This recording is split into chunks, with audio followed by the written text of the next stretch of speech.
Hi, this is Sally and today I'm going to be working on this little sofa. It's a small wingback. It's going to be quite straightforward. Might be some things that I haven't touched upon before, which we'll discuss. My only problem with it is they have a dog and it's been allowed to sit on here. There's chunks of hair everywhere, which is going to be a little bit irritating for me. Apart from that, I think it's going to be straightforward. So let's get on with it. As with all projects, I need to take it apart. So I'm going to remove the decorative tacks first and then the bottom cloth as I get to it till it's all cleared, which can be a slow process. Here's the original foam from underneath. I would normally have left the original cover on this, but because it was so covered in dog hair, I wasn't able to. I'm going to pull this forward to this side on the corner and also pull it forward from the side here as well, and pull it down slightly to give it a little bit of tautness.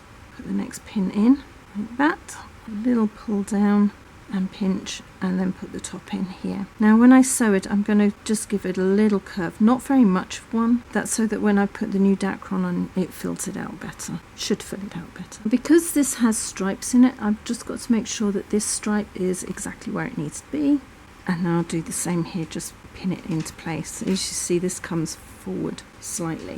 Pin that on the corner. Because I sew from the top to the bottom, I need to be on the right side of this, so I don't have to take the pins out. The top of my pin is there. I'm just going to put a little angle on, not very much of one. I don't need too much. A couple of stitches at that angle on round, and then just sew on down, removing the pins as you go. Once you've done that, just cut the excess off to about 1/4 to 1/2 inch from your seam. I cut my piece of dacron. I've shaped it slightly to go around the inside of the wings here. I'm going to just push into place and under. I had put this piece of fabric over literally to stop the dacron getting caught on the dacron from the top. As I push that in, it's getting caught, which is bit of a pain when that happens. There we go. Now this should help hide the fact that there was two quite big dips here. It's not going to hide it all together because the way it's underneath, they've got a piece of foam pushing the centre up, so I can't do much about that. Remember to mark your centre mark. I like using these because I can actually fold it in half and get more precise measurements. And just because this is in the centre doesn't mean to say it is centered. Always remember that. Then I have a mark here, which is my centre mark there, and I think initially put it here. So that's in line with that, and I'll staple here. I've already cut that back, so I'm going to bring the corner over like this. It doesn't have to be perfect just yet. And pull that down, and I am going to put a staple on this side to hold it, and one here just to hold it. I'm going to be taking these out, and I'll do the same on the other side.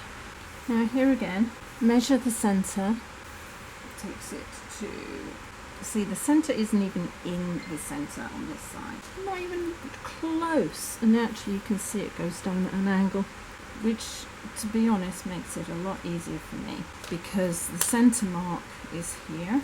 What I will do is measure from this. How wide's that? That is, okay, I'm going to measure that distance to the next one over, like that. And the reason is, for me to pull this in here is a little bit difficult, but to pull the next one in should be a lot easier. I will, however, cut back slightly, like that, so that that does line up. I have to look at my photo, but I think it's this flower here. So I marked the centre, and then I marked for the centre of the next two, here and here, and I've put them in. The only thing is I need to remove this one over to here so it's absolutely in line, and then I will alter these. I just need to go to the front and make sure I'm pulling it in properly. Once I've pulled it out one side, I'm going to pull it the other side to exactly the same point. You can see they've stuffed this with foam In some ways it's good because it means anybody sitting in the centre won't have that hard piece of wood, but it just pushes the centre of the chair up, which is a bit irritating. I took all of these out and re-pulled them in, giving them a little bit of an arch. You can see that these flowers come down and then the flowers from the top come into the frame as I go towards the corner. And that's equal on both sides. If you need to, just measure. I ended up counting so many to make sure that they were equal. That should work for there. As I push this one back from here, it seems to wrinkle. So I need to pull the bottom seat back maybe 1/4 of an inch. I'm going to fold that down just so that there's no raw edges showing. Pull that back towards the back of the chair, but so that this stays in line here. And I'm going to put a staple underneath and then pull that back. This will be altered later, and I can put another one under here just to hold it. I need to measure the centre, otherwise I won't have the centre of the pattern going in the right place. The centre is right on this corner here, so it's about here, so about there. I've pulled the dacron in through from the other side. I'll pull that in a minute. It's slightly wonky, so it won't really be equal both sides, but it will do the job as long as it goes under there. For the dacron at the top, I'm just going to cut up and pull it in so that it goes under the ridge at the top. We'll do the same for the other side. Don't pull it too much, just enough that you cut it back. Brought in the back, which comes down to around about there. Pull that in a little bit more so I know where that is, and I'll staple it. Now I'm going to cut along the side of the mark just a little way up. So there's my centre mark, which I am going to lay on top of this one here. They need to match. Sounds a bit odd, but they need to match because the distance between here and the inside back is the same, and I want the patterns to match as closely as possible, and this is usually the best way of doing it. You don't want to cut too far back because you don't want it showing underneath there. And there's the centre, and I want this flower to be right on here, like that. I want that to be the same all the way along. Pull that out so that matches on that one. I'm going to staple this on top so it doesn't move. I think that's where I need it. If I pull it, it should fit. Got to make sure that this fits in, so I'm going to push my fingers in here. Oops, Daisy. I pull that out a little bit. There's a bar here that I've got to go around. Push that in under there. Make sure that's more or less even to there. Pull it out. Fingers more or less where it needs to go. And if it's not, it won't matter too much because I'm only going to go in a straightish line. I've got about an inch or more to go before I need to really work that out. Put that underneath there. I think that's more or less even. Because I'm not 100% sure, I'm just going to make a little nick up and a little nick down, pull that in at the bottom, and then push that in at the side. I can always pull it out later and rework it if need be. Once it's at the other side, I'll pull that in. I think I need to lift that a little bit. I forgot to push that piece of dacron back in properly. Never mind. Pull it all back out, fold all that dacron back in underneath and into here, like that, and then start again. So it's got a nice smooth look. Now I need the lines to look quite even, up and down, push that up, because the back has buttons going in and I want them to look even without me having to really work at them. I think I can take this in a little bit closer so that I'm going to work this corner in and then work on up. Further up the inside back, there is also a bar. I'm just going to cut in like that. There's plenty of room for me to cut from the other side. It's just to give me an idea of where everything's going. Then there's another one that really does matter, and it's at the top here. I am going to cut in again, but leave plenty of room for everything to be manoeuvred on the back side of this. I'm going to be folding this back, so I am going to cut a chunk off, and that will fit around everything that I need. That will go under and get pulled into place. I have my piece of dacron, which I'm going to push into place and down into the hole there, all the way around. It's going to go over the top, so I will be putting another piece in at the back here. Do that in a minute. I want this line to be on the top here, I think, and it needs to go far enough back. So I'm going to pull it back to the back of the chair and then push it in. Now I do need those other marks, which are the top one, so it goes up and over or underneath the bar that's here. I'm literally going to cut down, not all the way, just most of the way to that area, so that I can start working the back in. Bring it forward just a wee bit, I think. Now I'm putting it in at this angle because I want this to be running up and down on the outside back of the sofa. It should give the right shaping to going around here if I do it that way, because then some of this is on the bias as it goes round, so it should go in nicely. Now I have a little bit too much bulk here, so I'm going to first of all cut up here so it's not too bulky onto there, and the other thing I'm going to do is cut along here because I really don't want too much bulk coming in here either, and I'll cut this around as I go. I think that's about where I want it. So I'm going to staple along here first, take a little bit of bulk out of here because I don't want it too bulky there either. You don't get a nice sharp turn if it's too bulky. So I'm going to pull that down, put another one over here so it can't fall, and then put this in here like this. Okay, so that's secure. Here's the bar that I'm talking about. I've cut in like that, a little bit further maybe, and then like that. I don't want to cut the fabric behind. This will come all the way around like that, and if I keep that in a straight line, that means everything else will go in properly. So I'll pop that in here. I've altered this and I'm pulling it down underneath. I'm going to secure it so it can't go anywhere, minding my fingers, because I need that quite tight. So now all I've got to do is bring this around. I'm going to bring it around. I'm not going to bring it in too tight because I need to be able to pull it down here and pull it up here. Staple that in. This is the side. I'm going to just pop that in. I'm not going to pull it in too hard. It's just got to hold in place. This is okay. I've just pushed some wadding right into the corner where this comes round this bar here. Just make sure it's nice and secure. And I'm going to pull that in. It's just at a slight angle. It's nothing too big. I need to just cut this a little bit more. Not by much. Maybe down a little bit rather than across. And then I'm going to pull this one in and secure it here. Fold it down at the top. And then cut all of this back. I don't want it all there. I'm going to pull in this side, seeing as I've put that wing in first. Pull the fabric around so it looks smooth on top to here, I think. And just infill a little bit. I'm not going to put it too high. Then on round. Now, instead of just pulling it that way, I'm going to have to kind of pull it down so that it takes some of the extra fabric out. But it looks smooth on the top here as it comes in.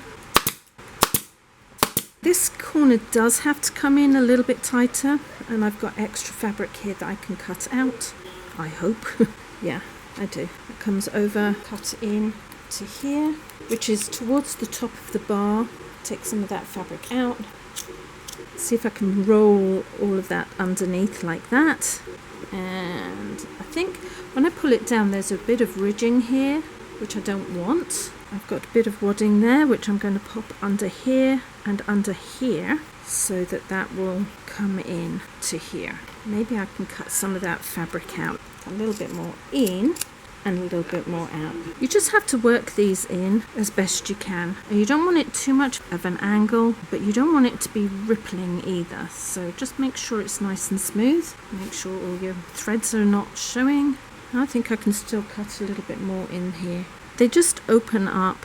Push all the wadding back into place because you sometimes pull the wadding out by mistake. I think that'll be it. That will all come in here. The wadding needs to come into that corner just a little bit more. So I'll wriggle that in. I don't want it rippling or to have too much of a dent in it. And secure. I have to grab that before it pushes it away. I might have to rework this. I'll have a look to see how it turns out on the other side. Putting the second wing in, I want it to come to here, and the bar is at the top here.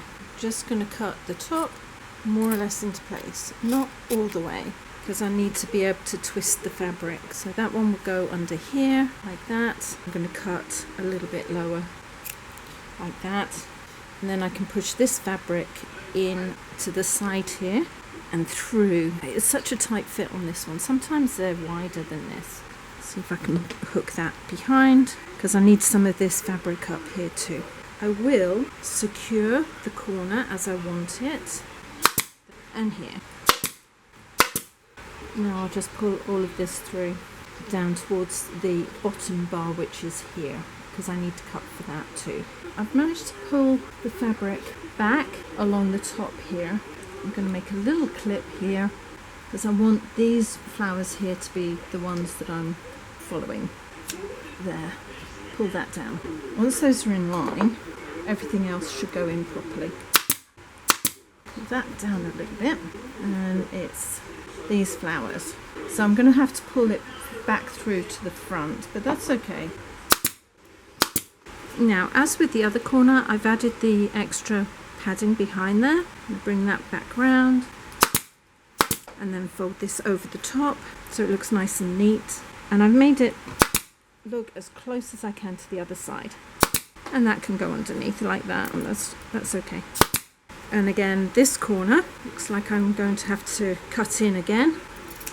I do need to put some wadding in behind there. Let's pop that there underneath. That might be a bit too much, but I can alter it. And then put that underneath there and really pull that in so it matches the other side. I need to push that a little bit further forward. Seems to be a little bit of a gap there. Then around, there's a little gap here, so I'll pop that in there to fill that up. Fold that round. Make sure that all the raw edges are underneath, otherwise there's going to be problems. And then pull that in. I think I need to just work on that. There's a little bit still left there. Now why is that? Because I did put that in. There we go. I'm going to just fill in here so it's nice and tight. Then I can get the buttons in. I need to find the center of this. And the center red is this one here going down, and I need to make sure that it's at least about 10. Okay, that will do nicely. Right in the center here. Double check that that's the right one. Should be right in the center of that. Before I pulled the button in, I ended up having to cut a round circle so that I could get it in. Running stitch round, gathered it in, and then just re-sewed it a number of times so it's nice and tight. I just can't get the buttons I need at the moment, which is very infuriating. Pop that through there, like that. I'm just going to place them in first so that I know I've got all of the ones I need done. Okay, 1, 2, 3, here's my next one. In the center, all the way through. The nice thing about having a pattern like this is you don't have to measure, you just have to count. So 1, 2, 3, and here's my next one. I pulled them in, and I have stapled 2 down and then 1 across. That should hold all of the buttons in place. I pulled them in quite hard. Because they're not deep buttoning, that's why you see these ridges on here. I had to pull them in hard enough so the backs wouldn't show. I think that one needs to go in a bit further actually, it looks a bit wobbly. That's why I put the extra dacron on, so that there would be a little bit of puffiness for those to be pulled into. I'm cutting strips of fabric that are 1 3/4 inches wide. This is so that I can put them under the tacks that I'm going to be placing on the sofa. Just makes it easier for the measuring. You could get a gauge to do it, but I very rarely get this kind of thing. This is the first one this year, I think. Just like you do with piping, string these along, and I'm putting that on 2.4 stitch length. Fold it over and then put the next layer on. I've worked out where my center mark is. I'm going to roll this fabric that I've cut and pop it on the edge here, like this. Put my first tack in place. I'm doing it this way because otherwise I have to measure up from the base of the chair up to the tack, and then from the tack across to the next one. This takes some of the guesswork out. Pull this across here, folding it into place like this, and then put a pin in here. It runs along the bottom edge of the bench, and then I'm going to do the same the other way.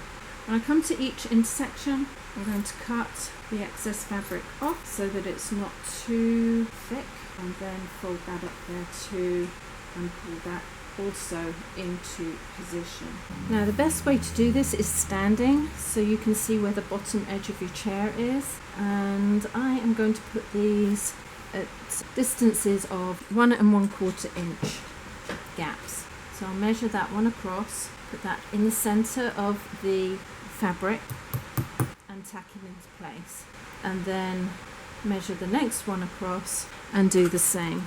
You want it so that if there is anything from the bottom showing, that it is minimal.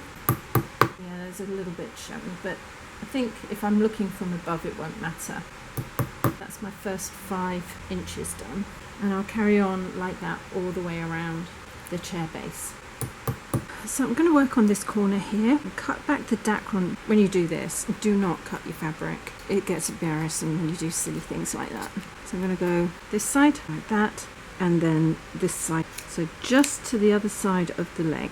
I'm going to cut up towards the top of the leg, which has to come in to about there. So I'm almost there. Because I'm putting this trim over the top, I don't have to be absolutely perfect. I just have to be as close as possible. And there's a little bit more of that needs to be gone. Now the next thing I need to do is cut back some of this because I don't want too much. I'm going to pull this in, pull that round. It still needs a little bit more. Make sure I cut the threads underneath.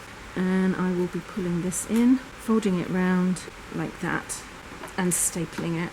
Only not my fingers. Don't want to staple my fingers. Because I've finished with that, I'm going to put the bottom cloth in as well, like this. I'm going to make my way up here with my band up to here so that I can fiddle with that. I like to keep everything up together when I'm doing these things, and then I know where I am. Not only that, if you're doing something like this, it's easier to do whole of one side and then work out where the next part is going to go. Yep, that's about right. Perfect. Should be nice and even. This corner needs to be brought all the way down to here. I'm going to just cut into here a little bit, not too much, and cut this little piece off all the way around because it's wastage. I'm going to pop that underneath here like this. You can use your tack remover to do it all the way up under, especially on the front, because I can do the front and then I can come in and do the side. Pull that down. Is that where I want it? It's on the corner, it's in, it looks good. And staple. That'll hold it. I'm going to fold my band in like that, make sure it's even across the bottom, and pin it. I can do the other side in a minute. Okay, so that's there. That was my 5th. So I'm going to put one here. That will hold that. And then I'm going to fill in either side.